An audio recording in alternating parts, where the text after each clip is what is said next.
Hello everyone, welcome to Drishti IAS. My name is Saloni Nankyoliar and in this video, we will be discussing the features of a very recently launched scheme which is the Mukhyamantri Mahila Rozgar Yojana. So this Bihar government scheme was recently inaugurated by our Prime Minister through a video conference. And this scheme, the Mukhyamantri Mahila Rozgar Yojana, it focuses on providing financial assistance to women who are engaged in self-employment or small enterprise activities. So women who are engaged in self-employment or small enterprise activities, they will be provided with a financial assistance under this scheme. And as a first step, an initial grant of rupees 10,000 was provided to 75 lakh women simultaneously through direct benefit transfer.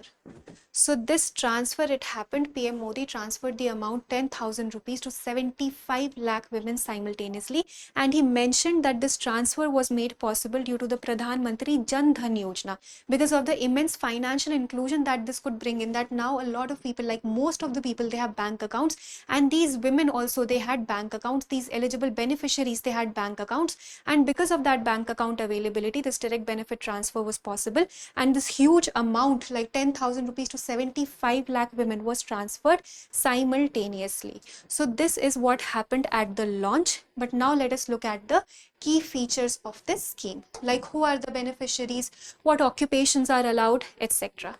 So this basically deals with providing financial assistance to one woman per family.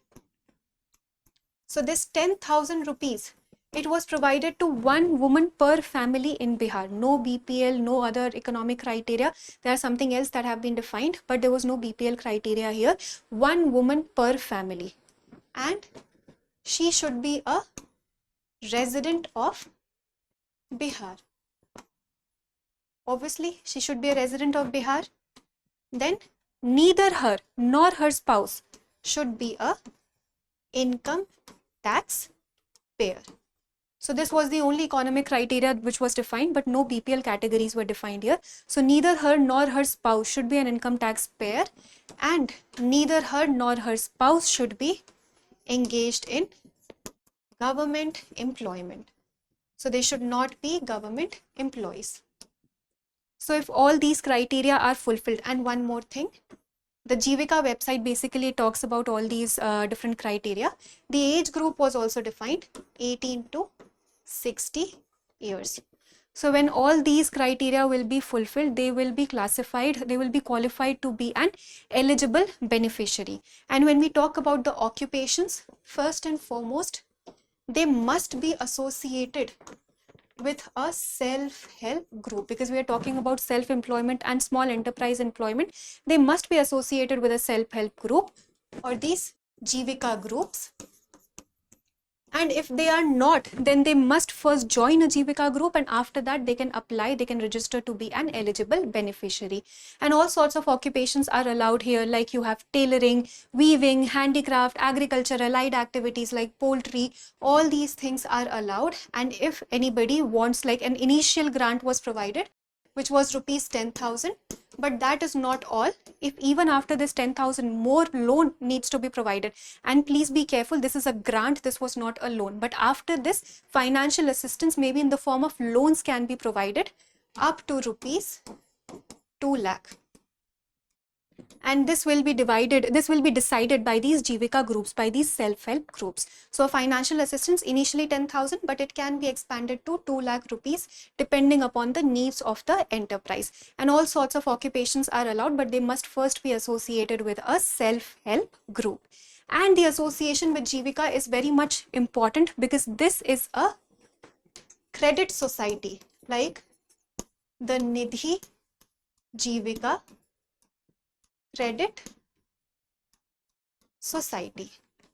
So this society, is a kind of cooperative bank or a fund which already has a corpus of money. So it's a bank where government has already put in some corpus, and then any more transaction that needs to happen, like any more financial assistance or this up to 2 lakh rupee loan, if that needs to be given, this is going to be taken out from this corpus. That is why these people, these beneficiaries, they need to be associated with self-help groups or Jivika groups.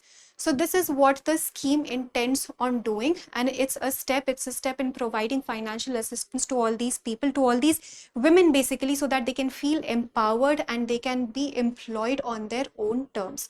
So that was all for today's video. This scheme is very important. It is a Bihar government scheme, but it was launched by our Prime Minister, and these were the key features that we discussed. Now let us practice a question for prelims.